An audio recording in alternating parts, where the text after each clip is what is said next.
Opening statement. Fire away, yeah. No big statement. No, it feels good to win a game. It feels good to be able to celebrate with the players about the possibilities of what this team can do and can accomplish. You can't let the highs get too high or the lows get too low, but when you haven't won around here in a while and you have a chance to experience a win regardless of the opponent, I know when you have a chance to play and compete, you always want to win, and very proud of the team, particularly in the second half effort again of playing well, scoring twice on special teams, and quarterback directing the ball 5 for 5 in the red zone, did a nice job third down situations, no interceptions, so played the way that he needs to play in order for us to have a chance. Mike, what things did you tell the team at halftime? It's like you said, it came out almost a lot more efficient. Well, Jerry, they did a good job of what their offense is. It's sort of a wildcat, spread you out, and then also segments of like dive option where they'd run trap option with the big schemes. As soon as you start running outside to stop the hand sweep, and they would start running the ball inside with the quarterback because he became an extra player. It was more so some of the things they were doing, getting to our legs, chopping us, getting us on the ground, and we weren't using the technique that that we've been using during practice. And so the second half, we just talked about doing the things again that we practice. I mean, the coverages and things, the way we played, if we just went back to that, I thought we'd be okay. Offensively, there were a lot of balls that were just right on the fingertips, or just overthrown, or just didn't have enough time, so we had to get rid of it a little sooner than what we wanted. So in the halftime, it was more about us and what we were doing, and just continue with the game plan. So we came back out. I think they had 200-something yards in the first half rushing. The second half, I don't think it was nearly as much as that. We started connecting on some passes. We started converting on third downs. And then, we had an opportunity to, just like I said, score on special teams a couple times. So they gave a look that we thought we could exploit. And, we went ahead with it, and it was executed perfectly. So, and it was great to see. I would imagine they have respect for Raynard Horn and his kickoff return abilities. I believe we may be first in the ACC in that. And so there was a lot of maybe bloop kicks or something like that. And so you try to school up your up backs that if that occurs, then you know what, you can become a runner also. And I think Terrence Fell's dancer, they kicked one like that. He caught it. Everybody converted, like Coach Poindexter taught them to go and be blockers. And he ran one back. So it was... those 14 points or those 2 touchdowns right there were huge lifts, for us, for the team, for the morale, and just kind of started things for us the second half. We figured we'd see that fake punt again. Was it your intention to bring it out for this game? Was there anything you saw? It was different than the one that we used at USC. This one was different, and it was some of the things that they were doing that we thought we could exploit. Every week when we go into a game, we try to find out or try to look and see, can we exploit, what they're doing by running a fake.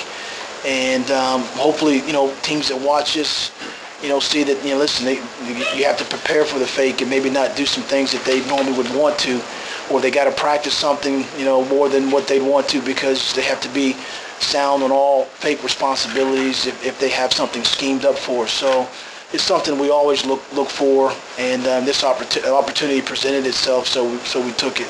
Mike, Mark took a lot of heat after throwing 3 interceptions last week. What did you think of the way he handled himself and led it?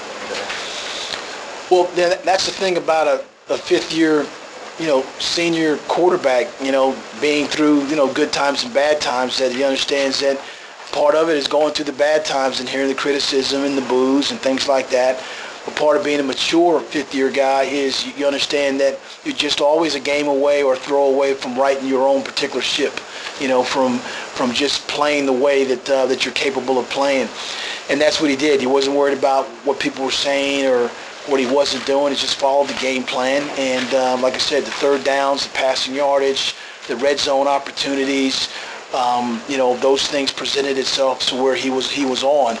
And, and now if you talk to him, he's probably satisfied with his performance, but but he wants to get better. And that's what you want in a fifth-year quarterback. That's the difference sometimes between a guy that you have like that and young quarterbacks that you try to bring along.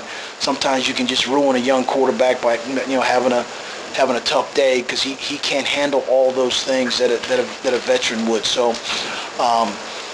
So like I said, I wanted to bring him out a little early and show him that I appreciated him, and it sounded like a couple people out there appreciated him also. Coach, few young players in the lineup tonight. Price, Jake Snyder. Was that a conscious effort or just a position by position? It's an opportunity, as we go into league play to play some guys. Like I said before, even in the last kickoff, we had walk-on / guys that don't play much to give them a chance to get on the field. Grywatch was on there actually. He ran down and he almost got a penalty, so he'll be in trouble for that. But I just wanted to give guys opportunities to get in the game and experience something. Experience college football. Maybe their parents were watching, maybe not. But you want to be able to play players, get some experience as you go into these last couple games.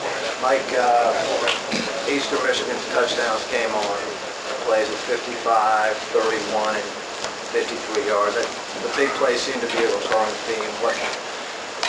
What's going on? Know any more today as you did last week? No, like I said, on that, the scheme was that they attacked the perimeter. They chopped our linebackers' legs and our corners' legs in the first half. And, when you do that, put guys on the ground and you're running an alley full speed, then you got angles.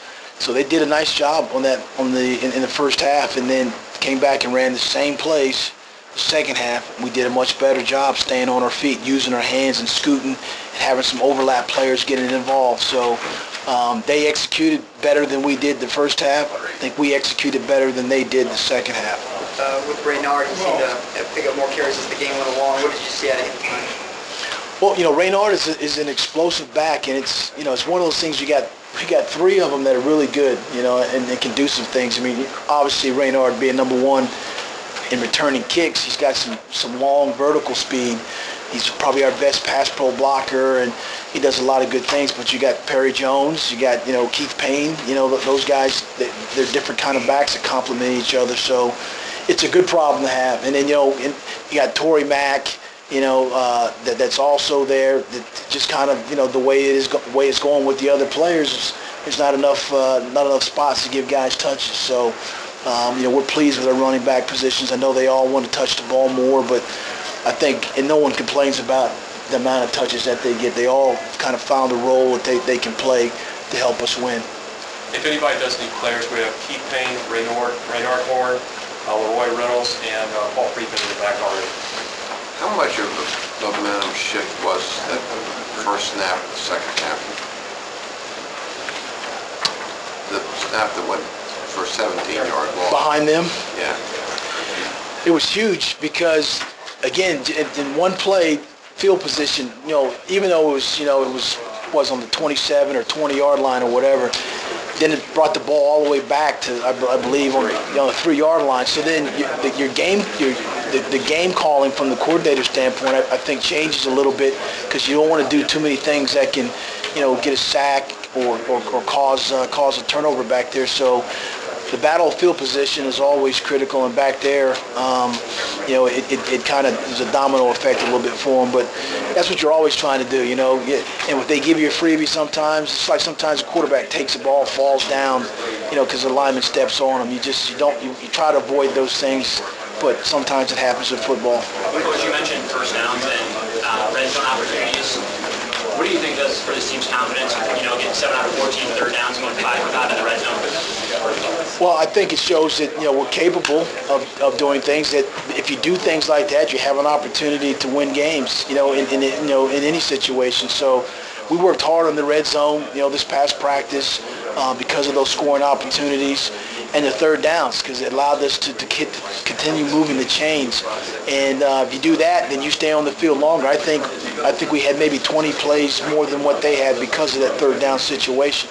That's significant right there in time and in field position when you do have to kick or punt. Rosso was in the one series early on. I'm not sure if he got back in the game, but where is he at with that? I don't know.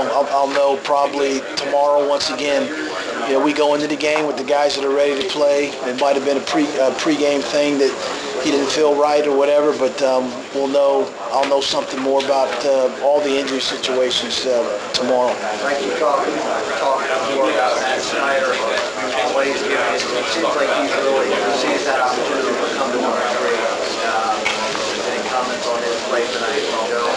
No, Matt has done a nice job. He had 6 receptions, I believe, tonight, made some clutch catches, and he works hard at it. I mean, we talked about him, who he was, his makeup, his DNA, so to speak, and, he relishes the role that he has. So Matt and Jared Green and Ray Keys and other guys, they have to be able to step up and provide us some opportunities, and Matt's doing a nice job. All right, thank you.